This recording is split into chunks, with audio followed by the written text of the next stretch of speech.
All right, guys, so what we're going to start today is solving radical equations. But before we start solving radical equations, are there any questions over the homework? 32? Okay, that's fine. From 5.1 or 5.2? 5.2.2.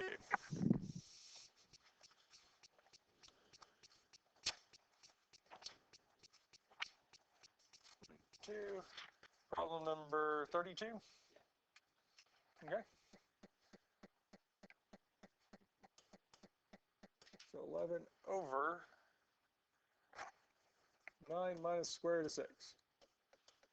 So whenever we do these here, we want to use our irrational conjugate. So we're going to multiply top and bottom by almost the same thing, but we're just going to change the sign in the middle from plus to minus or minus to plus. So here, since it was 9 minus the square root of 6, we're going to change it to 9 plus the square root of 6 and multiply these together.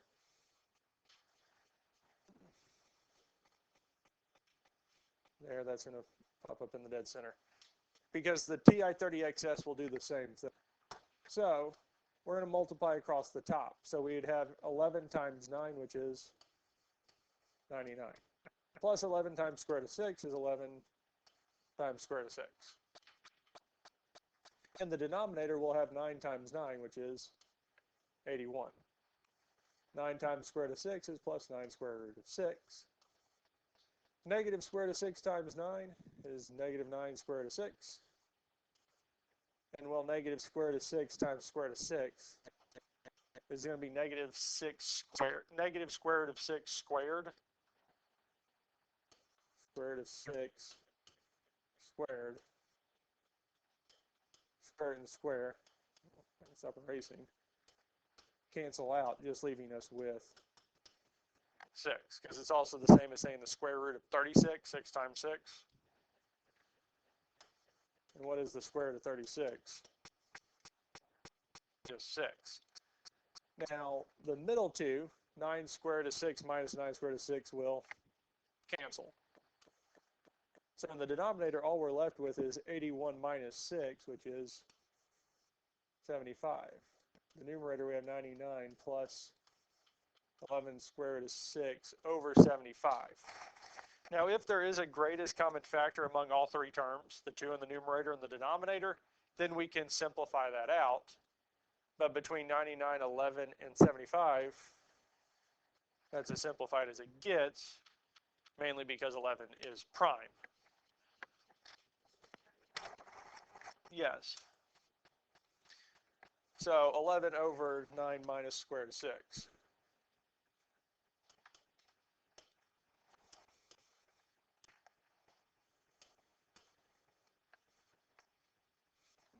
So large screen. 11 plus square root of 6, 11 square root of 6 plus 99 over 75. It's the exact same thing. So the yellow calculators, the TI30XS, will do these for us, which is nice. But that's also how we do it, is multiplying it by the irrational conjugate is how we can get the denominator simplified. Questions on this here?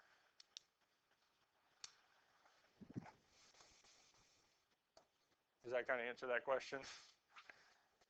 Any other questions on the homework? No? All right.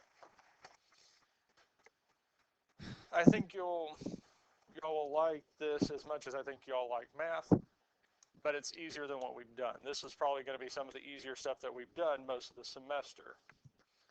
So let's put the book away for now. Now for this here, our first kind of key concept, and most of what we'll be doing will be revolving around something similar to this of squaring each side of an equation. Well, if two expressions are equal, then their squares are also equal. If a is equal to b, well, a squared is going to equal b squared. Well, if 2 is equal to 2, then 2 squared should equal 2 squared. If they're already equal and I square both sides, they're still going to be equal. I haven't changed anything. And really, that's what we're going to be using for solving these here. Now, when we solve these here, our kind of first main step is to get the radical by itself.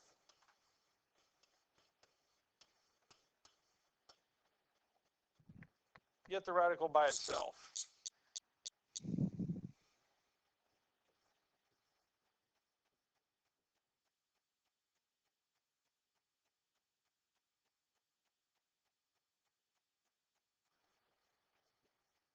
The radical by itself.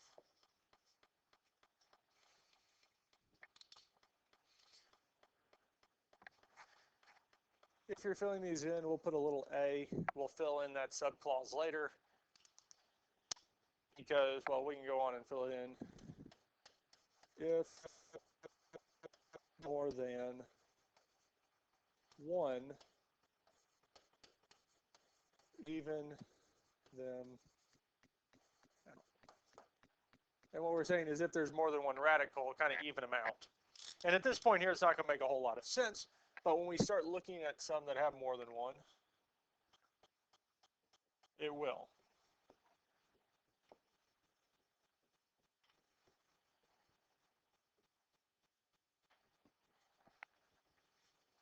So, looking at this equation here, I'm going to rewrite it.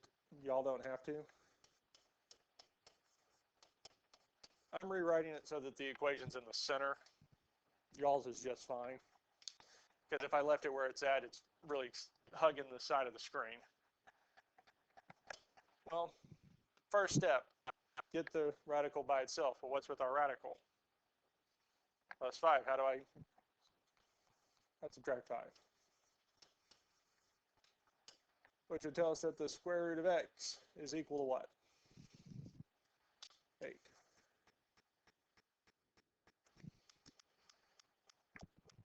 So, we got the radical by itself, yes? Okay, so now we can move on to step 2. Put both sides to the what? To the nth power. Put both sides to the nth power.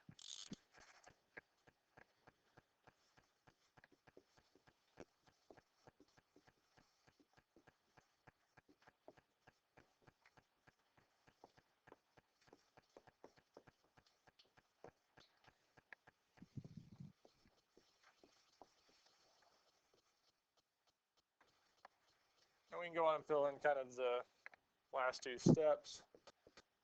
Solve and then check.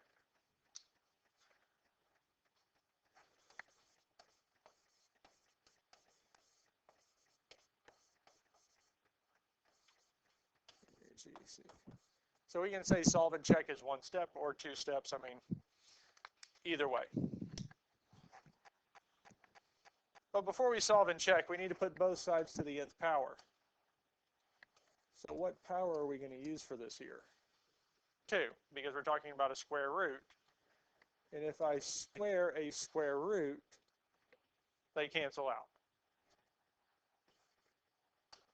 Now, really, square root as a fractional exponent is 1 over 2, yes?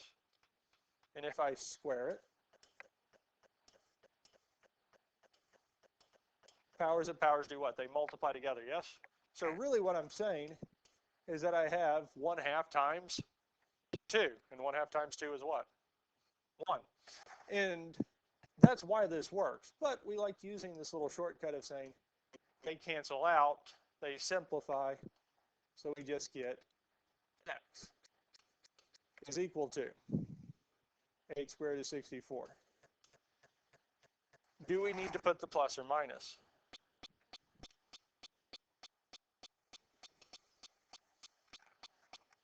Because what are we looking for? The square root of what is 8, yes? So we're saying 8 times itself is what? Is what we're looking for, right? Well, 8 times itself is 64, yes? Could I multiply 8 by itself and get negative 64? Well, no, right? Because what we're thinking to is going the other way around. We're saying Because the other case was x squared is equal to 64, yes? So here we're looking for what number times itself gives us 64, yes? Well, here it could be 8 or it could be negative 8, yes? Because 8 times 8 is 64. Negative 8 times negative 8 is 64. Here, well, we're looking at 8 times itself, yes? It's going to be 64. Well, exactly. We can take the square root of 64 and get 8, yes? Will the square root of negative 64 get us back to 8? Well, no, that'll give us the 8i, yes? Y'all see the difference between those two. And that's why on the other one we added the plus or minus. Here we're not. Because we're just looking at 64. That's the only way we can get to 8. Questions on this here? And I have a feeling we're not going to do all the problems in this note sheet because we are probably not going to need them. All right. Looking at this here. So first step, get the radical by itself. We can subtract 3 from both sides.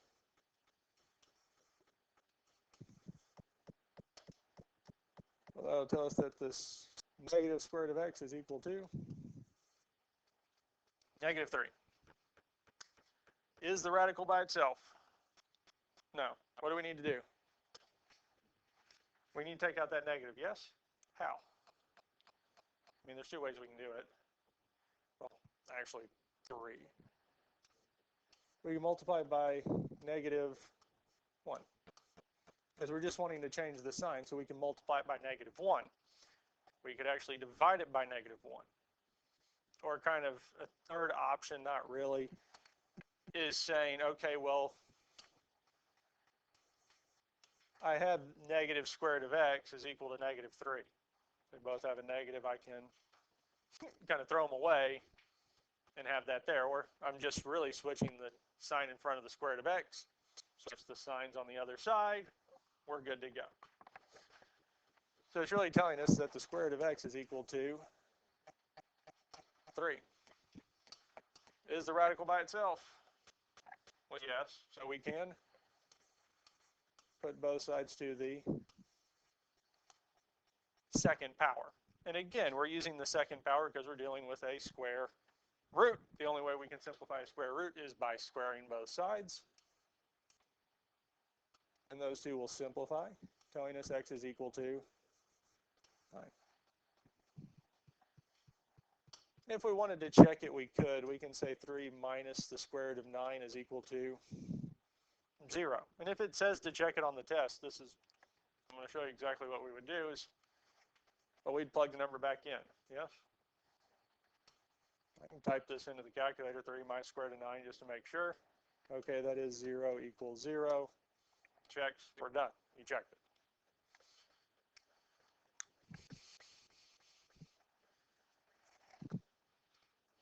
And that's all you would have to do to check to make sure you got it right.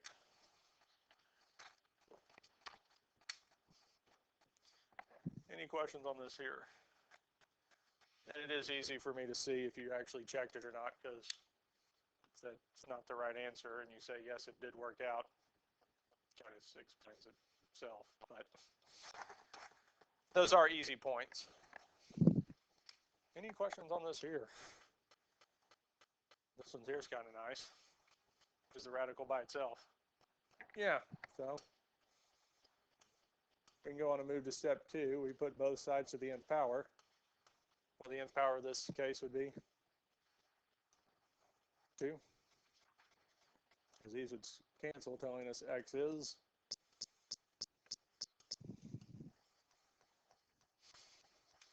that's it.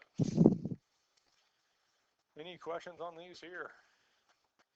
All right.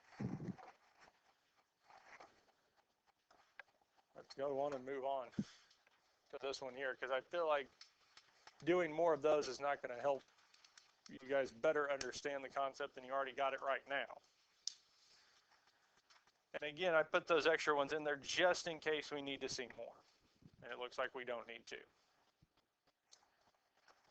Now this one here is not really any different than what we did we can just follow the same steps. So the first main step is to get the radical by itself. So what would we need to do first? We need to subtract 3.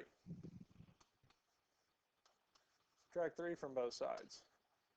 Telling us that 4 times the square root of x plus 2 is equal to 16. Right.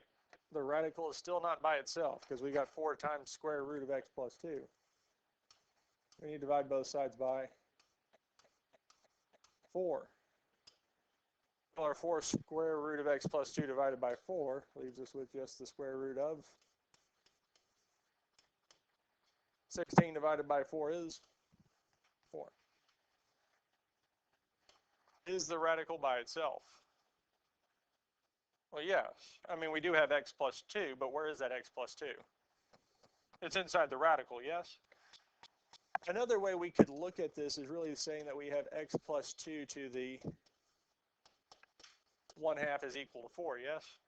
At x plus 2, everything inside there is trapped. We can't just subtract 2 and get rid of it because of that 1/2.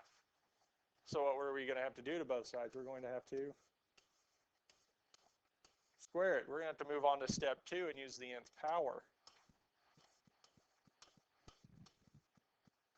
But again, just like we saw before, 1/2 times 2 is 1. That's why this is nice, and that should be 2. Here, we like our nice little shortcut, just cancel those 2 out, telling us that x plus 2 is equal to 4.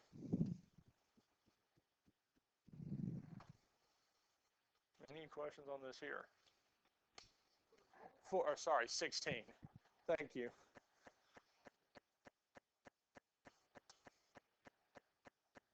I've got to pay attention to myself because sometimes I get thinking in the process of what's coming next and we'll completely miss something like that.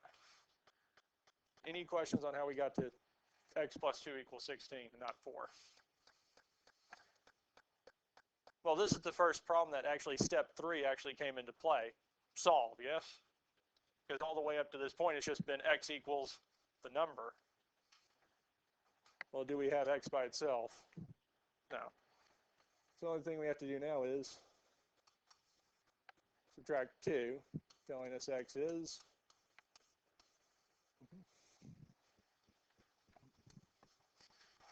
and that's it. Now for these here, for the most part, now we don't have to worry too much about extraneous solutions.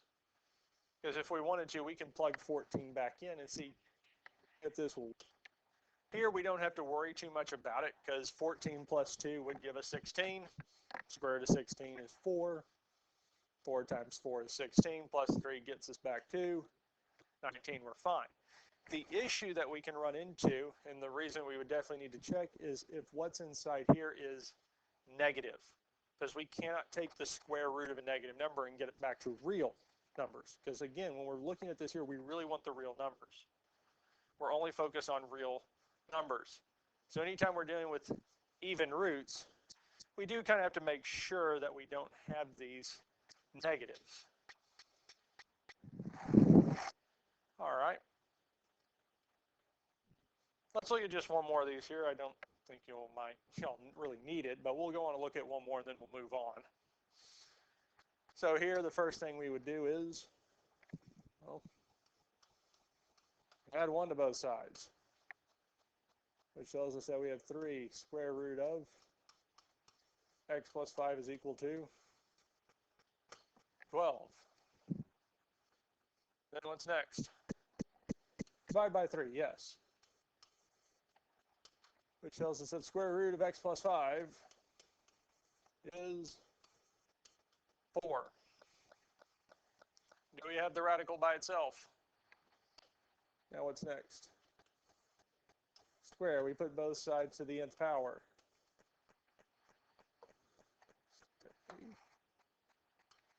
Which will tell us that x plus 5 is equal to.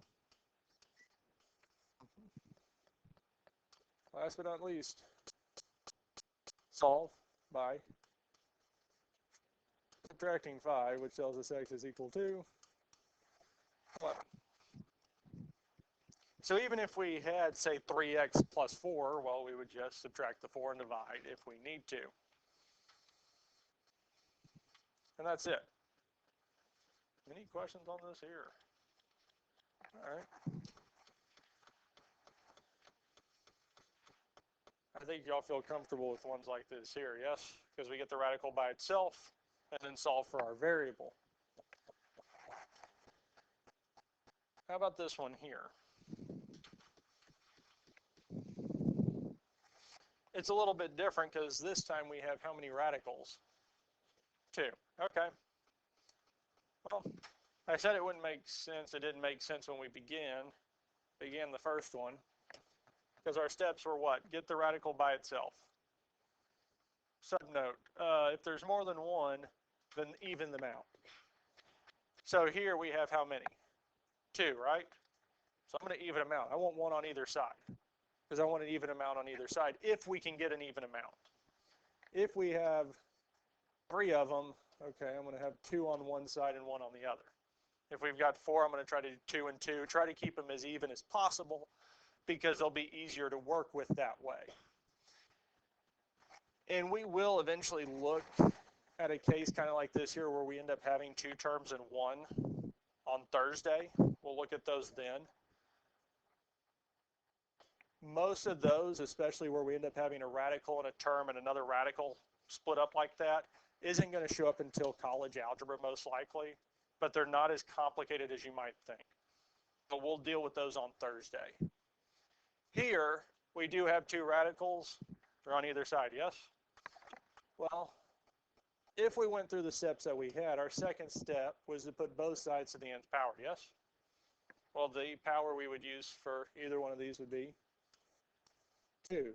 So we'll put this to the second power and this one to the second power. Well, the square root of 2x minus 1 squared, square root and square cancel, give us 2x minus 1 is equal to. Those cancel, telling us that it's just x plus 4. Solve.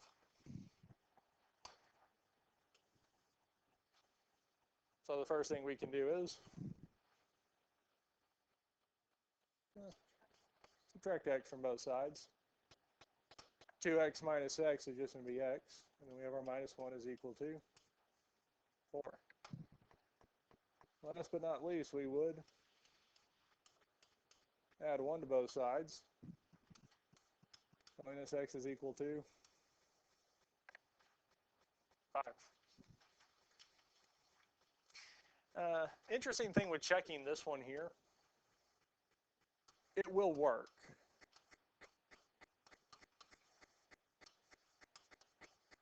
Because if I plug 5 back in to check it, so here, well, 2 times 5 is 10.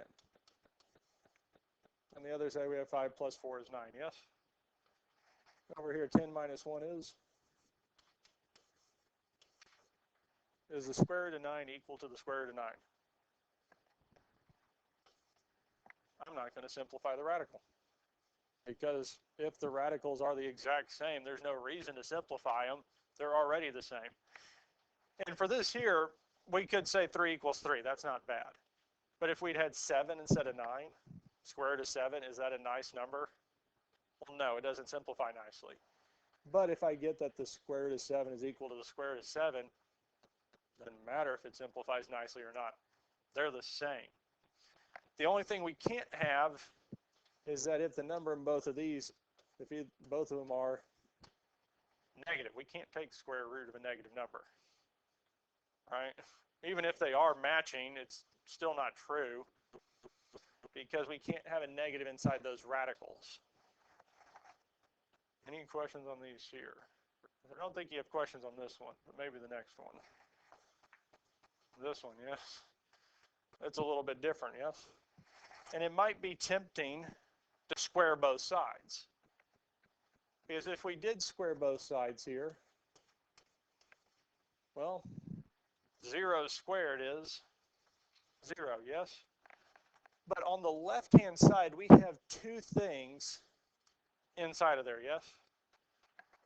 So really what we're saying is that I'm taking the square root of 3x plus 1 minus the square root of 4x minus 7 times square root of 3x plus 1 minus square root of 4x minus 7 if I were to square this, because it's multiplying it by itself. We have two terms. So the reason that it didn't work that way for this one here is because in each one of these here, how many terms do I have?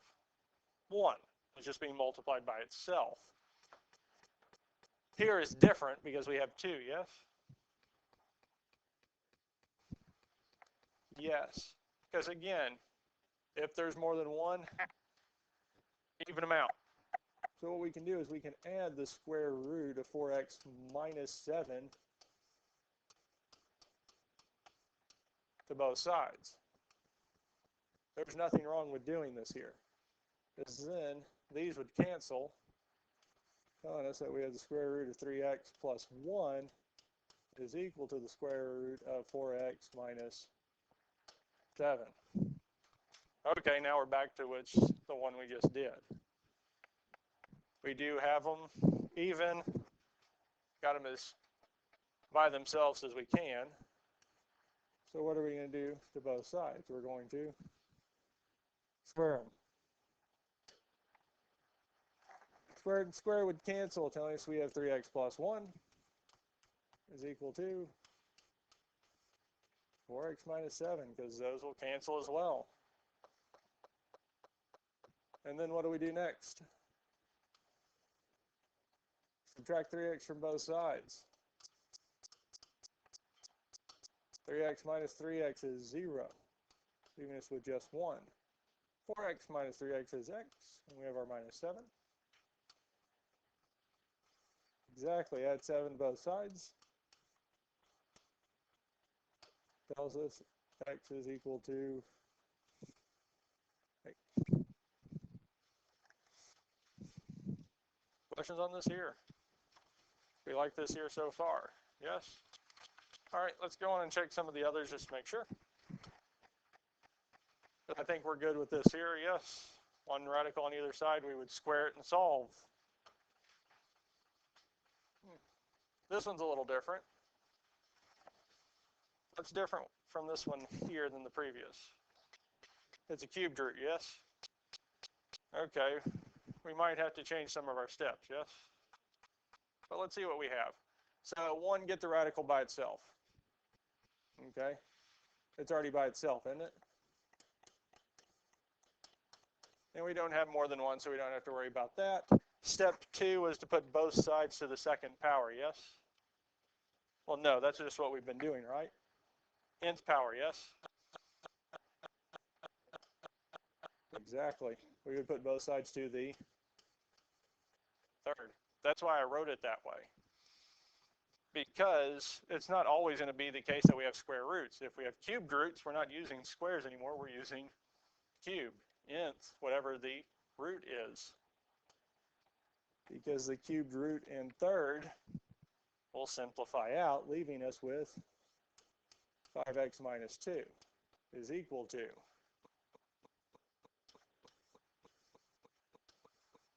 1,728. Well, now we just need to solve for x. Add 2 to both sides. That's kind of convenient. But if we add 2, we get 1730, which we would.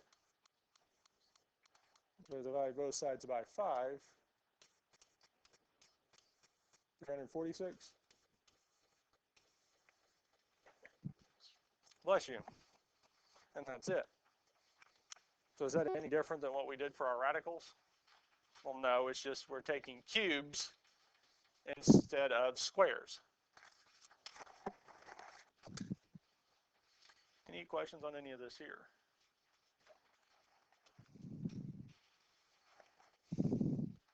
Any questions or anything else we've done? Any of this here? Because really that's all we're going to end up finishing out the lesson with. Is the last ones we're just using cubes instead of squares. It doesn't add anything, but it's still good to see it and know, okay, this isn't changing just because it's a cube. If it had been a fourth instead of a third root, we would still do the same thing, yes? Yeah, it's just changing the power.